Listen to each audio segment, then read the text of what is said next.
जी दूध। पानी मिलेगा क्या? जी।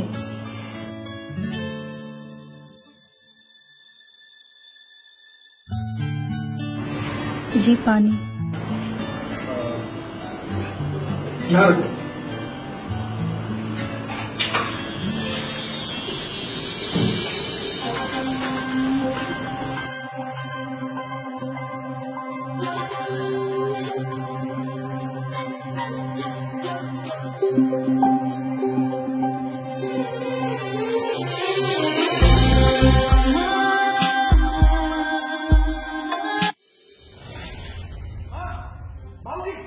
क्या हुआ बेटा? क्या हुआ बेटा? चिल्ला क्यों रहा है? चिल्लाओ नहीं तो और क्या करूं? क्या हुआ जी? क्या हुआ? पूछते हो शर्म नहीं आती है? अरे बेटा कुछ बताएगा हुआ क्या है?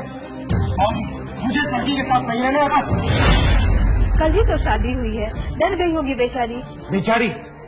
ना तो ये बेचारी है और ना ही डरी हुई है। ये तो देखो बेटा, हम लोग कुछ समझ नहीं पा रहे, जरा समझाओगे? मौसी मैं आपको कैसे समझाऊं?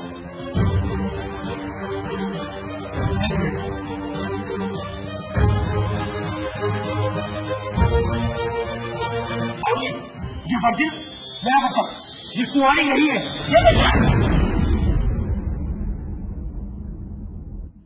पंचायत ने सारी बातें सुन ली। शिवानी हमारी बेटी की तरह है।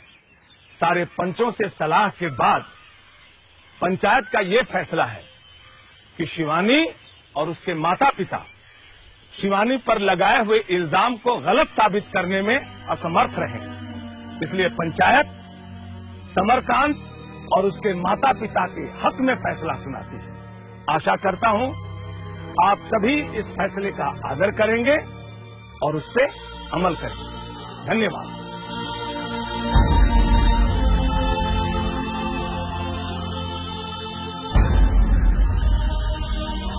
मुझे ये फैसला मंजूर नहीं।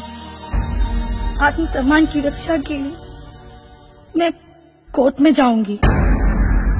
आज के जमाने में इस तरह का केस सुनने में बहुत अजीब लगता है, लेकिन कोर्ट को हालात और सबूत के बिना पे अपना फैसला सुनाना है। समरकांत के वकील की दलील और समरकांत के दिए हुए सबूत कोर्ट के पास।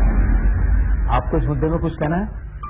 क्या कहेंगे साहब, हम इतना ही कहेंगे कि हमने दिए संस्कारों पर हमें पूरा भरोसा है। लेकिन संस्कारों को कोर्ट सबूत नहीं मान सकता।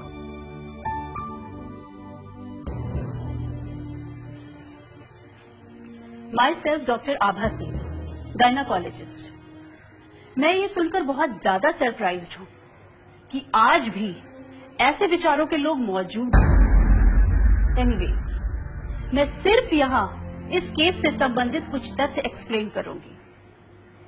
वर्जिनिटी या कौमार्य को हमारी सोसाइटी में एक बहुत ऊंचा दर्जा दिया गया है, लेकिन वर्जिनिटी प्रूफ करने का कोई भी सॉलिड उपाय नहीं है। There is a thin membrane called hymen, which is partially covers the vaginal opening. Physical relations के दौरान प्रेशर से ये झिल्ली जो बहुत नाजुक होती है फट जाती है और इसकी वजह से ब्लीडिंग होती है। और इसी ब्लीडिंग को हमारी सोसाइटी में कौमार्य भंग होने का प्रमाण माना जाता था।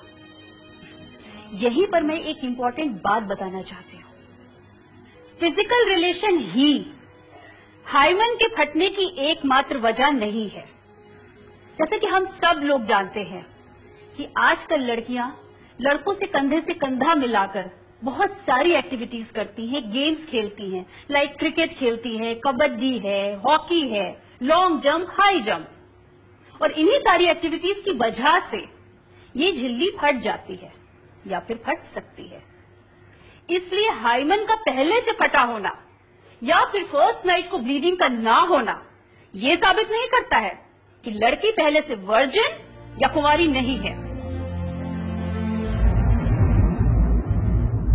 सबसे पहले मैं आपको धन्यवाद देता हूं डॉक्टर कि आपने मेडिकल साइंस से जुड़ी वो महत्वपूर्ण बातें कोर्ट को बताई हैं जिसके बारे में अभी भी काफी लोगों को यहाँ जानकारी नहीं है। लेकिन सारे सबूत, मुद्दे, गवाह और रिश्तों की नाजुकता को ध्यान में रखते हुए कोर्ट ही अपना। जज साहब, मैं माफी चाहूंगी, लेकिन आपका फैसला सुनने से पहले मैं अपना फैसला अपने पति परमेश्वर और उनके समस्त फैमिली वालों को सुनाना चाहूंगी।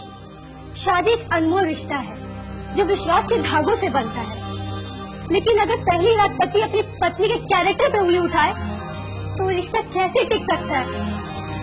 जज साहब, हो सकता है आपका फैसला मेरे हक में हो, लेकिन मैं ऐसे दकियानूसी सोच रखने वाले परिवार के साथ कभी नहीं जुड़ना चाहूंगी।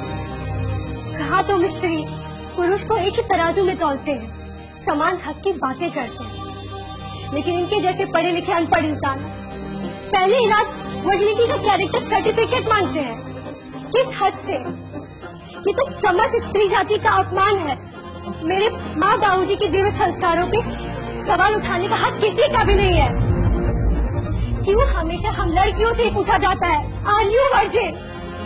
आज मैं इस कोर्ट में आप सबके सामने एक सवाल पूछना चाहती हूँ। Mister Kamalkant, are you virgin?